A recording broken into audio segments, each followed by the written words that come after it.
And I've never had anything that's been any worth to God in my 50 years that wasn't born in agony.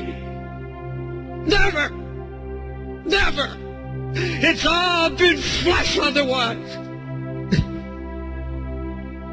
Flesh. And folks, I've been around the world again and listening to the cry of pastors, dead and empty, some treating their wives like animals. And here I haven't prayed in months, I haven't prayed in 6 months. And I know that sermons won't do it. I know that a new revelation won't do it. Covenant won't do it. I know now. Oh my God, do I know it. Until I'm in agony. Until I have been anguished over it. I'm preaching sermons. Oh God, I'm preaching sermons. Then I said, no, it's too late. I don't have that much time.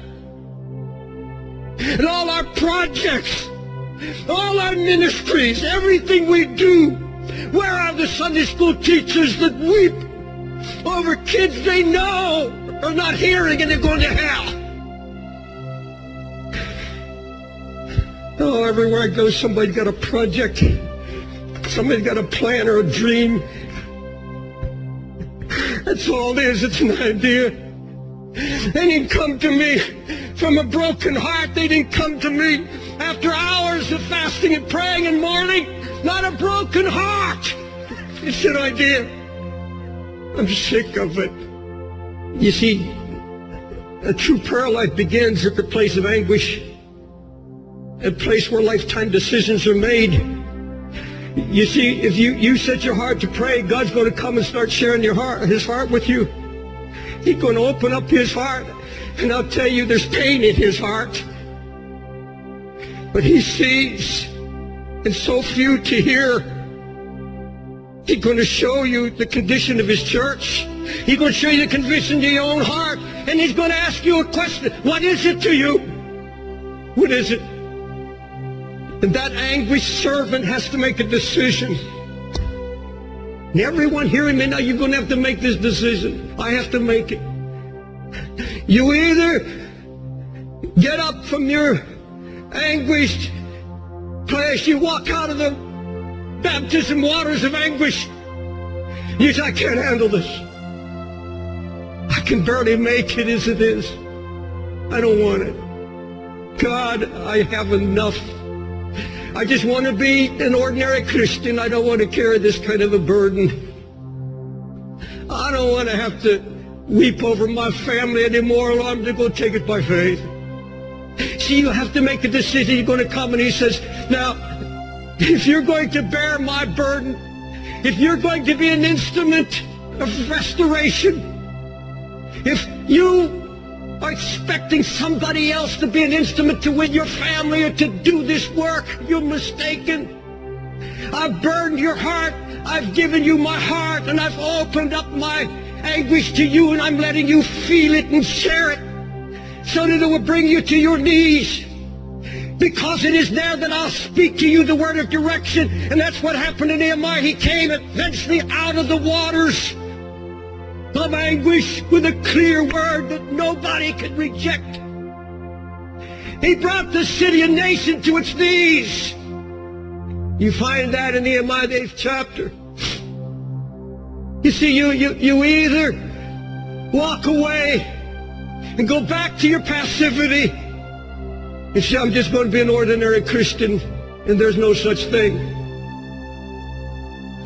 Or your heart begins to cry out, oh God, your name is being blasphemed. The Holy Spirit's being mocked. The enemy is out trying to destroy the testimony of the Lord's faithfulness, and something has to be done. You can't go unchallenged. Let's go back to these words. When I heard Jerusalem was broken down, you see, if he believed this theory that the need represents the call, You know what he's done? He said, gentlemen, if you'll just wait, I'll pack my bags. Just give me a day or two. This is the kind of challenge that's my meat. I love it. Let's roll. Let's do it. No anguish, no fasting, no prayer, no brokenness. Let's just do it. Nothing would have been done. The walls would have never been rebuilt. Anything you try to do without this baptism of anguish, it's going to falter and fall. It's not going to work. Here's what a sister wrote to me this past week. She said, Brother Dave, I'm so hungry for the Lord. I'm so tired of how-to meetings. It's all spiritual fluff. I was told of a women's conference that was going to be a great spiritual experience, so I went with a group of sisters. There were 15,000 women. I was horrified the first night when they opened the conference with a comedy sketch. It went from bad to worse. We were hoodwinked by the leaders. There was not a single prayer, not one mention of prayer. It was a farce. And I'm as empty as I've ever been. Prophet Amos cried out to such, woe to them that are ease in Zion, eating, chanting their music, but they're not grieved for the affliction of Joseph. And in the original Hebrew root word, they are not agonizing in prayer over the ruin in Joseph or Israel. They're not agonizing. They're not in anguish about the conditions. Comedy, yes. Happy singing, yes. Eating, fellowship, good time, yes. Weeping, anguish, praying, fasting, no, no, no. Do not have it. Folks, let me tell you something.